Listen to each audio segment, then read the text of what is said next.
펜벤다졸 강아지 구충제가 과연 이 전이된 폐암을 치료했는가, 이 부분에 대해서 의학적 근거를 가지고 살펴보겠습니다. 일반적인 질병이요, 그 치료와 관련한 특징이 있습니다.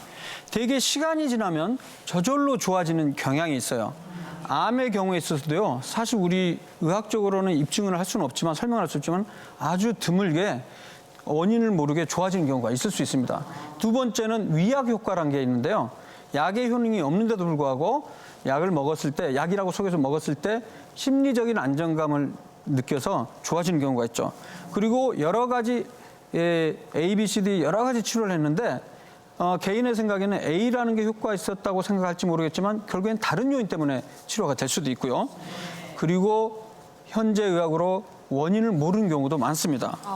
그래서 어떤 치료제가 효과 있냐 없냐를 판단하기 위해서는 현재 우리 현대의학에서는 과학적인 방법을 동원을 해서 여러 가지 연구 방법을 실시를 하거든요. 그래서 지금처럼 어떤 가능성 있는 약이 효능을 발휘하느냐 안 발휘하느냐 확인을 하기 위해서는 연구를 하는데요.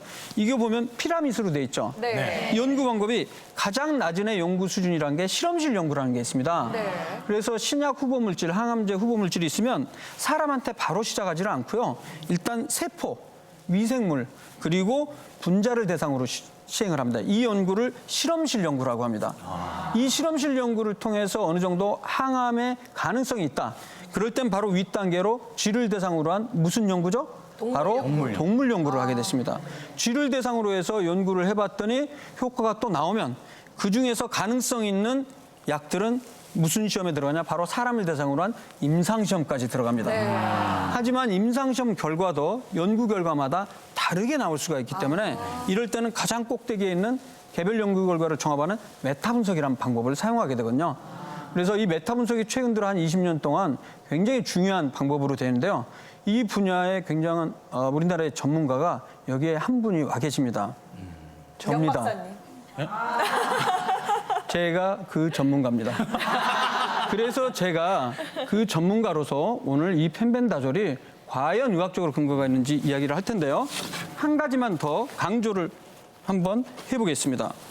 임상시험은요, 단계가 있는데요. 첫 번째는 약물의 안전성 및 용량을 테스트하는 것입니다. 일상시험인데요. 보통 수십 명 단위로 하고요.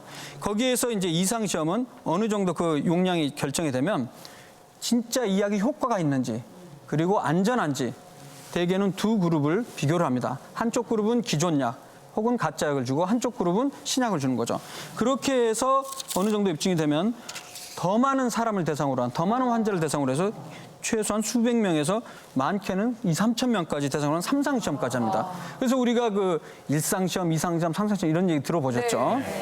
그리고 나서도 시판이 되면 이 시판 후 조사라는 것도 시행을 합니다. 더 많은 사람이 전 세계적인 있는 환자들이 시행을 했을 때 혹시라도 또 다른 부작용이나 그런 것들이 있는지 보는 거죠.